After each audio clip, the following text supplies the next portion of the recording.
to ancient whispers, a place where old stories return in slow footsteps, where forgotten worlds breathe again, softly, and where the night becomes gentler with every word. Tonight, we travel far south, beyond familiar legends, beyond great battles and kingdoms. We journey into forests, into silence, into the life of a sage, whose strength was so immense that he could still an entire ocean, and yet whose heart was so gentle that even the smallest creature found comfort near him.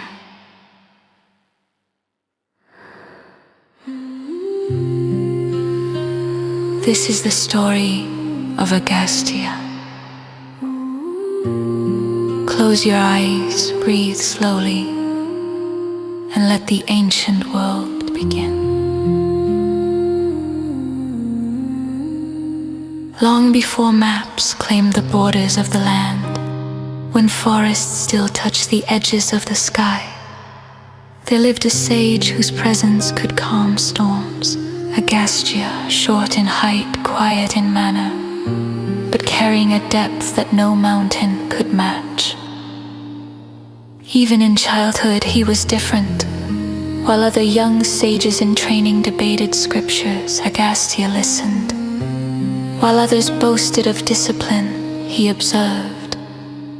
And while others argued loudly, he mastered silence. The kind of silence that speaks louder than words. It was said that he carried the wisdom of the north and the patience of the south within him. When he walked, animals paused, not out of fear, but as if acknowledging a familiar soul. His fame grew not because he sought it, but because people felt a strange strength whenever he was near. If a village was struck by drought, Agastya sat among them, listening to their fears, before teaching them to face the earth with courage. If a family mourned a loss, he didn't preach. He simply sat by their fire until dawn, letting the night ease their grief naturally. And yet, despite his gentleness, Agastya carried a power that stretched across legend. One day the gods themselves sought him. The oceans had grown restless, the winds had turned violent, and an ancient imbalance threatened to swallow the world. A massive demon, the Vadapi, roamed freely, his strength fed by dark rituals involving deception and greed. Vadapi and his brother Ilvala tricked travelers. By offering hospitality that hid cruelty, Ilvala would transform Vadapi into a goat or animal, serve him as food, and once the guest had eaten, Ilvala would call Vadapi back to life, the revived demon tearing through the guest's body. Fear spread like wildfire. No warrior could defeat Vadapi, and no strategy could outsmart Ilvala, until Agastya arrived. Calm as dawn, he accepted Ilvala's invitation. He sat down aware of the brother's intentions, yet unafraid. When the meal was served, Agastya looked at the dish, closed his eyes briefly, and began to eat, not with fear, but with a quiet authority that filled the room. Ilvala smirked, he waited, and when Agastya finished, he boomed, "Vadapi, arise." But nothing happened. Again louder,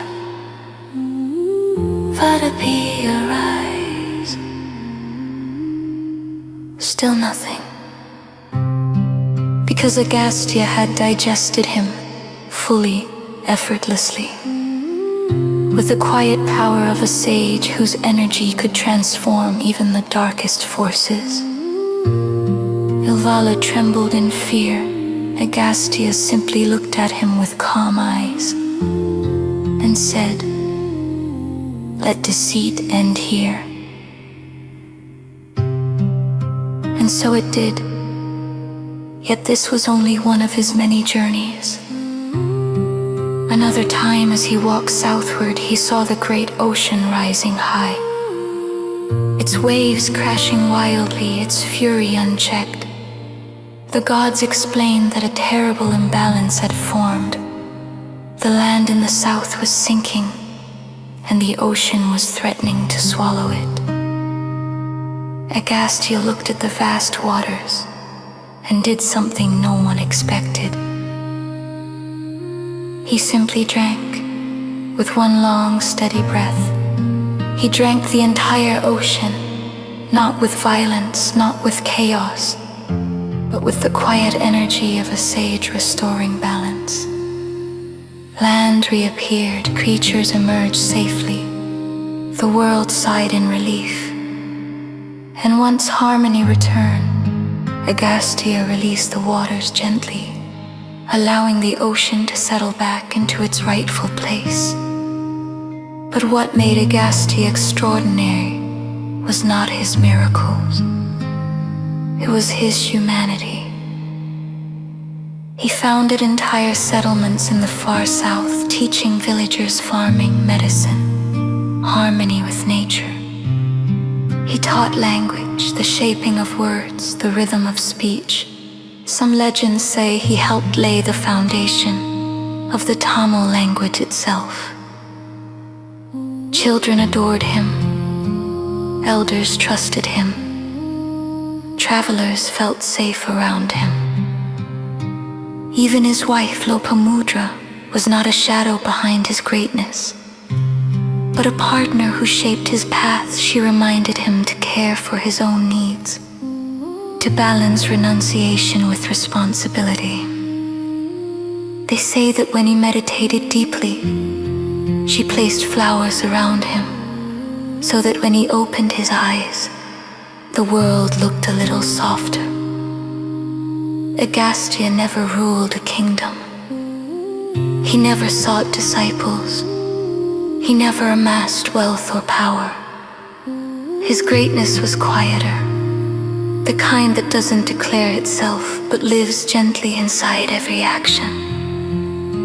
He meditated beneath a canopy of leaves, letting the world drift away like a sunset folding into night.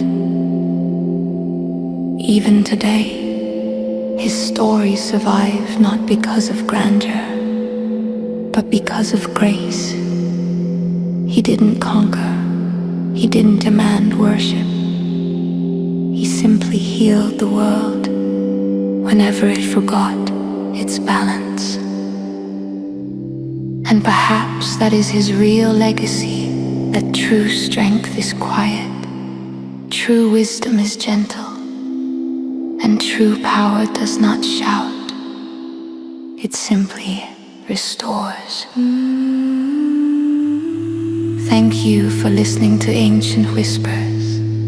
If this story brought you peace tonight, do consider subscribing and drifting with us through more forgotten paths in the nights to come.